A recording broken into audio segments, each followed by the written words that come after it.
Hi, my name is Chris Little, and I am the host of The Lifestyle Chase. In 2018, I started this show to have meaningful conversations. I've interviewed over 100 different people, both in and out of the fitness industry. This podcast is something I'm incredibly proud of. Welcome to Season 4.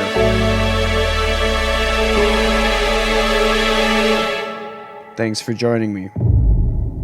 We are back with Andrew Hallam. This is our fourth segment of the show. And to set you up for our discussion, I want to bring up the topic of balance, how to invest and spend for happiness, health, and wealth.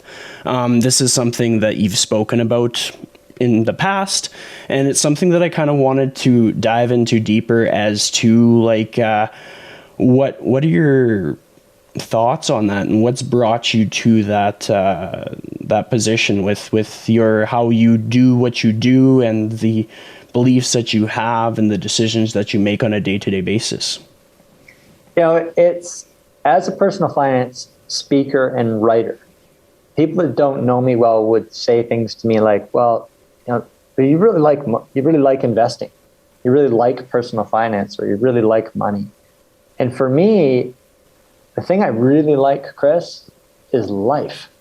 Like life satisfaction far more so than money in itself. Money in itself was just a tool.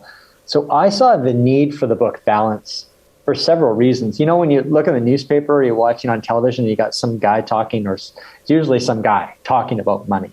Sometimes it's women. And when it's a guy, like the picture of them, there's always this dour dude, like this stern-looking, super serious dude. And I think a lot of people really miss the plot with money. Like, use it for your life satisfaction. And if you get too involved in it, you go too far one way in one direction. You become really imbalanced. So I'll give you an example of just the talks that I do. Sometimes I'm speaking at a major corporation, and the CEO will take me out for dinner afterwards. My wife and I are enjoying our time with these people, and they're a lot of fun. We enjoy them. And then because of our lifestyle, we often end up spending time seeing these people and giving these sorts of talks and socializing with these people who are conventionally successful, and then flying back to a place like Guatemala or Mexico, where we happen to be traveling in our camper van, and we're around a campfire with like a family of Argentinians who are trying to drive from Argentina to Alaska, and they're raising their kids in their little RV, and they're making money as they go digitally or whatever through whatever creative means. And if I, Chris, have to measure life satisfaction among the people that I meet, I would be saying that most of these people that I would be meeting, almost like bohemian types, traveling around the world and enjoying life, raising their kids in RVs, they seem to be more content. They seem to be a lot more happy than a lot of type A people. And I'm not saying type A corporate people are not happy people, but I recognize that we identify success, or we define success in a really warped way. We'll often say, oh yeah, that guy is really successful because he's got his own law firm, and he drives a Maserati, and he's got this big house on the hill. But I realize, well, that's all just a monetary thing.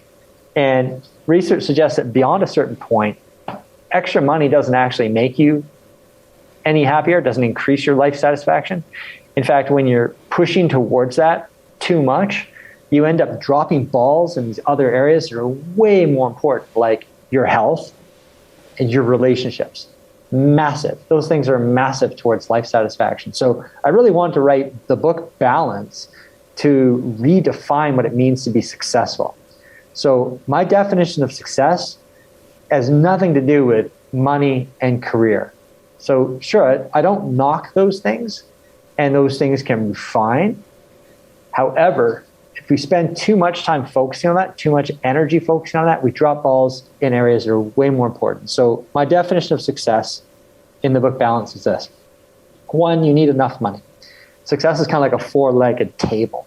So one of the legs is a money leg. So yeah, we need money. We need shelter so that when it rains, we don't get wet. We have enough money for to cover whatever healthcare needs we might have. spend money on experiences and doing things and feeding us, that sort of thing. A little bit left over to save for the future, save for cool holidays and vacations. We need that. But we also need our health. And so to me, when I see somebody I don't care how much money they have or how smart they are, if they're really, really out of shape, that person's not successful. They're just not. You have one vessel, you have your body. And none of us can control how long we're going to live. But man, to abuse that vessel for any reason, to me, is completely insane. So based on my definition, that person does not have success. I don't care how rich they might be. I don't care how high their IQ is. They don't have success. And health is really quite relative. Like I have a friend who was hit by a bicycle or hit by a car while he was riding a bike. And today he's classified as a partial quadriplegic. So he can move his arms and legs. One arm doesn't really move, and he can kind of move the others. And he's worked really hard to be able to walk like with a cane. He can get now he can get a few hundred meters slowly with a cane. But this dude is doing what he can with what he's been dealt.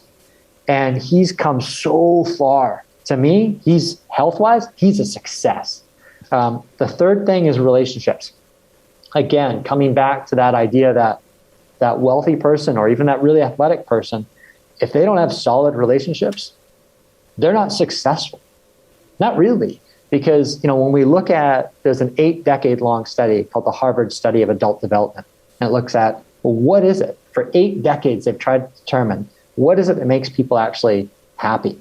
What augments our life satisfaction? And the number one thing is your relationships. Not only do they help your life satisfaction and make you feel good, but they actually are directly correlated with your longevity, your physical essence. I mean, you want to kill somebody, you put them in a cage and you isolate them. And we saw that with COVID with a lot of older people. A lot of older people were really isolated in those homes, and they died not of COVID, but they died of isolation. But we need to connect with other people. And then that fourth leg is a sense of purpose. Like we need a reason to get up in the morning. And this is one of the reasons why I don't recommend anyone fully retire ever. That's my recommendation. And the research is solid on this too. Although a lot of people aspire to retiring early, the research is so solid that on aggregate, people who retire early die early. They have less purpose. They're not connecting with younger people. They're not learning. I mean, if your brain is a muscle, it's just like any other muscle in your body. If you don't use it, you lose it. And working part-time at something, and I'm not talking about like working full-time at a grind, a job you hate till you're 90. I'm just talking about dialing back, doing something that you love to do on a part-time basis and continuing to do it, continuing to keep your mind active, continue to interact with other people. That's key. I love that. I'm like super aligned with that. And I'll kind of explain why. To start off, what gave me intrigue as to having you on the show is my parents are both teachers, or at least they were teachers before they retired. And as you talked about the value of continuing to work, during COVID, when I spent time with my parents and we did yard work and stuff, I consider myself a very hardworking person. They outworked me day in, day out. They're in their late 60s and I was exhausted, and they continue to stay involved with different projects. They are part of community groups. They stay connected. They're essentially putting in work every day. Every day they start off with a to-do list, and it keeps them sharp. It keeps them very engaged. And as you spoke to in a previous segment about investments and stuff, that's something that they've kind of brought me up to value, in the sense that we always had people coming over to the house to talk about investments. And my dad talked about just how if you are consistent with things, how it can pay off over the long term, and just to kind of have faith in the process as it builds up over time. But we're essentially going to draw this episode to a close, but I want to finish off with one thing that you will leave my audience with. And it is, a challenge for the day. So if you were going to give the viewers and listeners a challenge for the day, something that you think would positively impact their life that we haven't talked about in a previous episode, what would that challenge be? Track everything you spend today.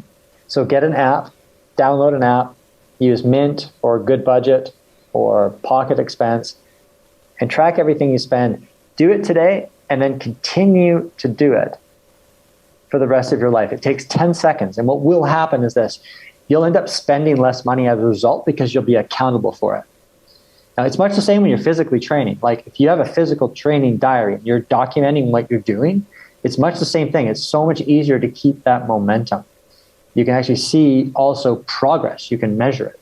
But doing that when you're spending your money allows you to see and align your spending with your values. You'll see certain expenses after the first couple of months, and you categorize your expenses. So you can actually see what you're spending. So it's not like some people will say, well, my Visa does that. No, your Visa doesn't do that. You have to manually do it and put it into these categories, and you'll see certain things, Chris, like, wow, look at that money that I'm spending on takeout, and I'm not getting a hell of a lot out of the takeout. And how much better off could I be if I took at least some of that money and either invested it or put it towards like a vacation at a time I'm going to spend with some friends, or even giving it away? There's my tip. There's my challenge. I love that. And with that being said, thank you so much for joining me on this series of episodes, Andrew. Oh, my pleasure, Chris. Thank you.